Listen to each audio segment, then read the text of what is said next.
কুষ্টিয়ায় পৃথক দুটি অভিযান চালিয়ে ৮০ লক্ষ টাকার মূল্যে ১ কেজি ৬০০ গ্রাম কোকেন উদ্ধার করেছে ৪৭ বিজিবি কুষ্টিয়া ব্যাটালিয়নের সদস্যরা।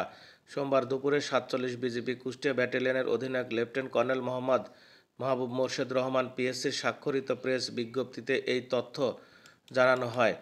বিজ্ঞপ্তিতে উল্লেখ করা হয়, রোববার রাত 11:15টার দিকে দৌলতপুর সীমান্তের বিজিবি আশ্রয়ন বিওপি টহল দল কর্তৃক পুরাতন ঠোঁটারপাড়া মাঠ নামক স্থানে মাদক ও চোরাচালান বিরোধী অভিযান পরিচালনা করে মালিকবিহীন অবস্থায় ভারতীয় ৩৮০ গ্রাম কোকেন উদ্ধার করে, যার আনুমানিক মূল্য ১৯ লক্ষ টাকা।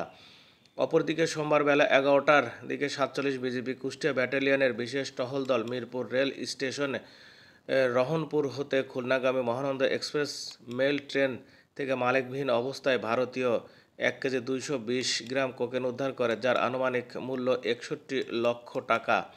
এ বিষয়ে দৌলতপুর ও মিরপুর থানায় সাধারণ ডায়েরি করা হয়েছে।